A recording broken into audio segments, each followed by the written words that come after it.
8월 15일 밤 10시 5분입니다. 미국은 그 제복 입은 사람들에 대한 존중, 예우가 상당한 걸로 정평이 나 있는데, 그것과 관련된 그 기사가 있어가지고 제가 한편 소개하고 싶습니다. 여기에 이 리포트를 쓰는데 주인공은 대학생들입니다. 대학생들인데 특히 여기 보면 21세 김유나 씨가 이렇게 소개가 되는데, 제가 이 학생을 보면서 여학생인데 얼마나 이렇게 참하고 예뻐 보이는지, 과거에 몇 년 전에 박정희 대통령 기념우표를 발행을 하려고 할 때 우중국에서 다 허가가 났던 사안인데 정권이 바뀌면서 못하게 하니까 대학생 포럼인가요? 거기 대학생들이, 그때도 아마 여대생이 그 포럼의 그 회장이었던 걸로 알고 있는데, 그 우표를 만들어내는 걸 보면서 정말 그 40대 아재로서 얼마나 창피하고 부끄러웠는지 모릅니다. 그리고 대견하고 예뻐 보였습니다. 지금도 이 대학생이 리포트를 만든 기사인데 한번 읽어 보려고 합니다.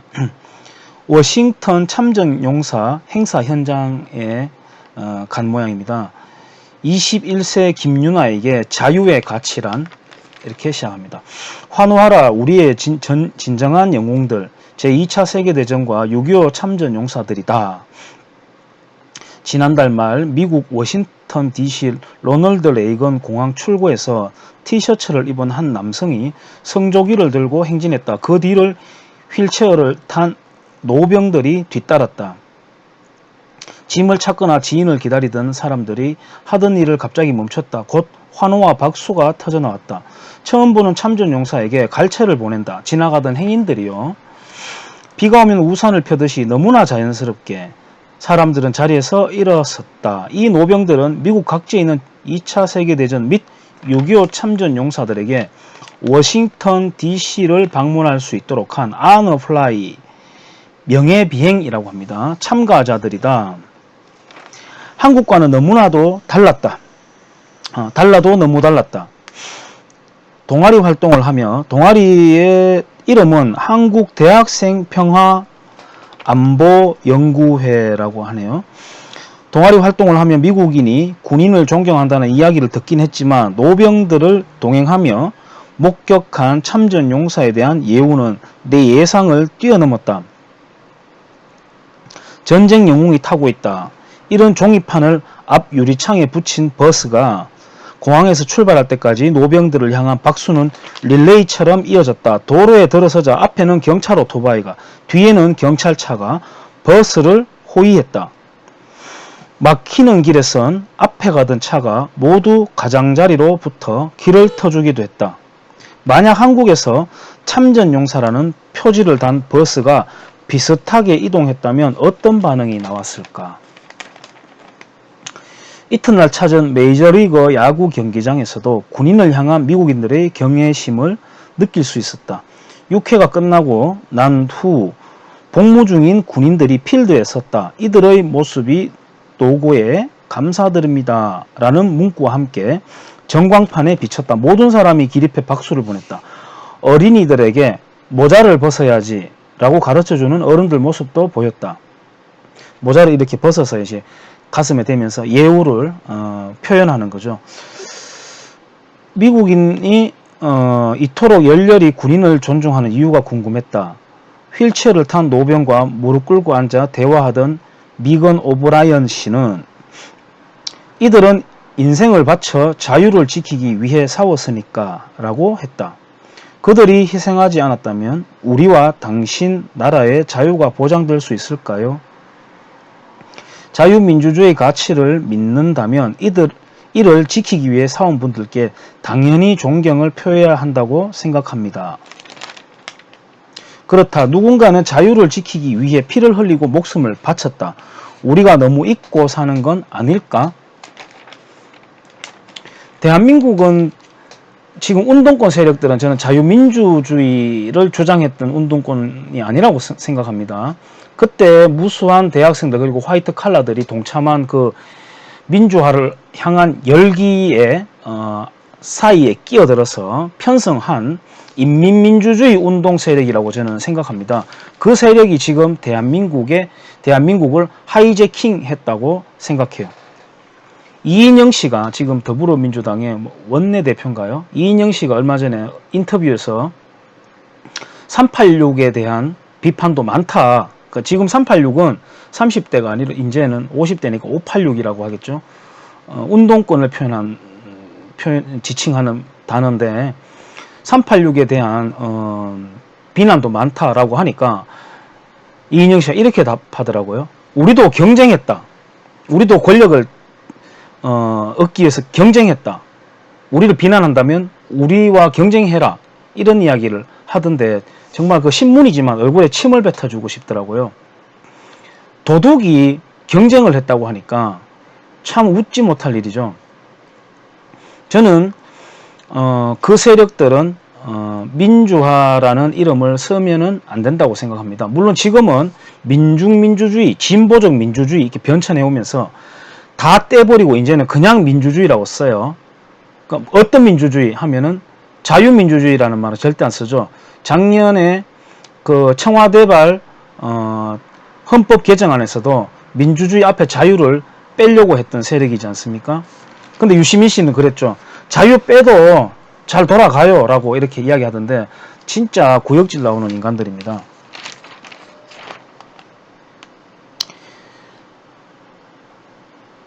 자유는 대한민국이 세워진 순간부터 함께한 소중한 가치입니다. 하지만 우리는 그 가치를 충분히 인식하고 있을까요? 알지도 못하는 나라, 먼 이국 국민의 자유를 지키기 위해 피를 흘린 청춘들이 있었습니다. 저보다 어린 나이에 한국을 찾아 자유를 지키기 위해 목숨을 건 이들이 있었다는 사실을 우리는 종종 잊고 삽니다. 종종이 아니라 늘 잊고 살죠. 워싱턴 DC에서 본 미국인들은 참전용사에게 존경을 표하고 전쟁을 기념하는데 시간과 노력을 아끼지 않았습니다. 이들이 보여준 성숙한 문화는 진정으로 대우해야 할 사람들에게 대한 우리의 무관심을 되돌아보게 했습니다. 왜 참전용사를 존경하는지 묻는 저에게 한 미국인은 한국도 우리처럼 참전용사를 존경하지 않나요? 라고 되묻더군요. 저는 잠시 말문이 막혔습니다. 앞으로는 대한민국의 자유를 위해 헌신한 분께 더 자주 말하겠습니다. 당신의 헌신에 감사합니다. 대한민국의 자유를 지키기 위해 희생한 군인, 경찰, 군경이 많았죠. 지금 소방관도 있겠고요. Man in Uniform이라고 합니다. MIU 줄여서 제복 입은 사람들이라고 하는데 이 제복 입은 사람들을 존중하는 그 어느 정도로 존중하는지가 저는 그 한 사회의 수준, 성숙도를 말한다고 생각해요. 지난번에 매일경제신문이었을 겁니다. 어떤 여자분이 제가 성함은 기억을 못합니다. 자기가 이제 그냥 기고문이에요. 오피니언 아닌데 한국에 있는 전쟁기념관에 대해서 비판을 하더라고요. 전쟁기념관을 보면서 전쟁을 마치 아름답게 이렇게 하는 것 같은 전쟁기념관에 대해서 자기는 유감이라고 이렇게 이야기하더라고요. 정말 순진한 어린애 같은 소리 하고 있네 이런 생각이 들었어요. 그리고 매일경제신문이 그런 면에서는 좀 한계가 있나 이런 생각도 해요. 김주하 앵커죠. 아마 그 여자분도 작년인가요? 이런 마지막 멘트를 남기는 거 제가 들었어요. 대처라고 있죠. 대처리즘이라고 하는 아주 유명한 영국병을 고쳤는 대처에 대해서 언급하면서 그렇지만 약자들은 소외되었었다 뭐 이런 식으로 이야기하던데 그게 그분들의 아마 저는 세계관의 한계라고 생각을 해요. 국가는 전쟁을 수행합니다. 국가는 전쟁을 수행하고 평상시에도 국민 각자가 가지는 폭력성을 위임을 받습니다. 독점합니다. 국가란 물리적인 폭력을 독점적으로 행사할 수 있는 독점권을 성공적으로 획득한 인간 공동체라는 말을 막스 베버가 했는데 국가가 각 개인의 자유도 어느 정도 억압을 해요. 세금 또 인신의 구속 뭐 사법기관 뭐 이렇게 통틀어서 다 이렇게 독점을 하는데, 그걸 기꺼이 우리가 투표로서 지도자를, 권력을 선출을 해주죠. 피를 흘리지 않고 권력이 바뀌는 것이 민주제도의 가장 장점이라고 할 수 있는데, 그러기 위해서 국가는 폭력을 독점합니다. 그 폭력의 독점의 가장 큰 확장이 바로 국가 간의 전쟁입니다.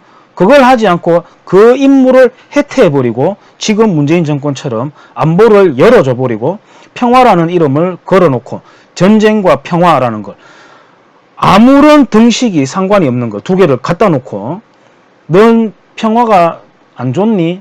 넌 전쟁이 좋니? 전쟁 미치광이니? 전쟁 광이니? 이런 식으로 공격하도록 구도를 딱 맞춰놓고, 평화를 어떻게 얻나요? 그러면 어떤 평화를 또 말하나요?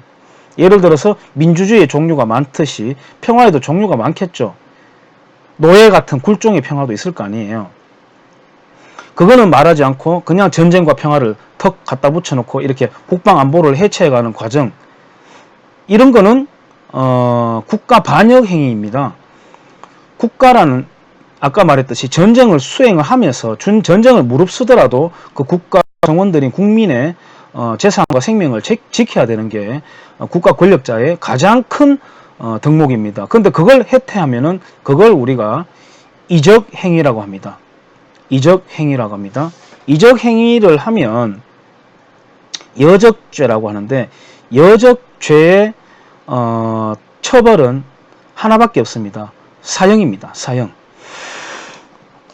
빨리 나라가 정상화되어서 지금의 정치꾼들, 위정자들이 법적인 재단, 역사의 심판을 받아야 될 것입니다. 지금 제가 밤에 이렇게 집에 가다가도 보면 꼭 군인들 뿐만 아니고, 물론 경찰들이 사실 권력에 좀 이렇게 편향되어서 활동하기도 해요. 과거에 그 울산시장에 지방선거 앞두고 울산시장실에 들어가고 했던 거 한번 보세요. 그때 경찰들은 우리는 뭐 개가 아니다 하고, 뭐 홍준표 씨의 어떤 발언을 막말이라고 하면서 막 이렇게 뭐 자기들끼리 이렇게 뭐 표를 붙여가지고 이렇게 퍼포먼스를 하기도 하던데, 근데 사실로 나왔잖아요. 지방선거에 영향을 주는 정치 셈법으로 경찰들이 움직인 게 맞았잖아요, 사실. 그런 건 좀 있긴 한데, 안타깝긴 한데, 공무원은 헌법을 수호한다라고 공무원 헌장에도 나와 있습니다. 전국 공무원 노조? 전공노라고 하나요? 그 사람들 보면은 왜 저 단체가 저렇게 합법화 될 수 있을까 하는 게 저는 의문입니다. 왜 저거 헌법 위반, 반헌법 단체인 걸로 왜 심판 청구가 한번 들어가지 않는지 궁금하긴 한데, 어쨌든 이 평상시에 군인은 잘 볼 수 없지만 제가 퇴근하는 길에 보면 경찰차가 이렇게 도심의 골목으로 한 대가 아주 불빛을 반짝반짝 하면서 이렇게 갑니다. 그 불빛을 보면 굉장히 저는 외롭고 위태로워 보여요. 요즘 정말 새파란 놈들도 경찰 나타나면은 공권력 무서워합니까? 짭새 안 나 이러면서 자식 같은 놈이 경찰 어깨 툭툭 쳐가며, 미국 같으면 총 쏴버립니다. 그거 바로. 총기 사용을 할 수 있게 해줘야 돼요, 경찰들에게. 제가 전번에 여경무용론이라는 영상을 찍으면서도 말했지만은, 뭐 경찰들이 전부 다 프로급의 어떤 격투선수고, 실험의 한라급의 어떤 백두장사급의 실험 실력을 갖고, 유도 실력을 갖고 있어야 되나요? 그런 경찰 행정력이라고 한다면 정말 그거는 아프리카 같은 후진국 국가 아닐까요? 창 들고 다니고 해야 되나요, 그러면? 근육의 힘도 어느 정도는 필요하겠지만, 근육의 힘에 의존해서 치안을 한다는 건 말이 안 되는 겁니다. 장비 사용을 할 수 있게 해줘야 돼요. 복장 한번 보세요, 경찰들 복장. 캡스나 민간 어떤 그런 업체 옷보다 더 폼이 안 나잖아요. 군인과 경찰한테는 가장 좋은 무기, 가장 좋은 옷, 가장 좋은 밥, 가장 좋은 봉급 줘야 됩니다. 그렇게 해놓고 일 못하면 비난을 하더라도 해야죠. 야간 수당도 제대로 잘 챙겨주고. 그러니까 경찰들이 이 자기 직업에 대해서 자긍심이 없는 거예요. 손톱만큼도 없는 겁니다. 욕만 얻어먹고 사니까 나가면. 그렇지 않나요? 자식, 조카, 막내 동생뻘 되는 놈들이 기어오르고 말이죠. 술 처먹고 행패 부리고 잘 해봐야 본전이에요. 저는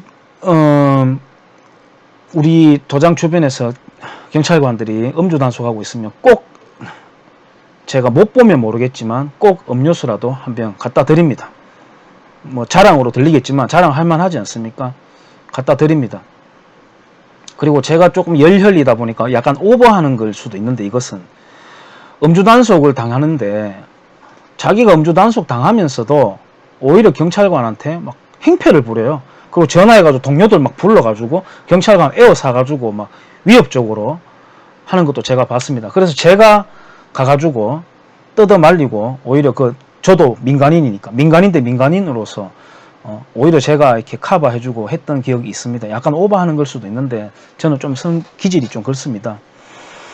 그래서 이거는 정부의 어떤 권력의 제도 이런 데만 기대고 할 게 아니라요, 국민들 스스로 제복 입은 사람들에 대한 예우를 해주는 사회 풍토, 그런 바람이, 선풍 운동이 일어나야 된다고 생각합니다.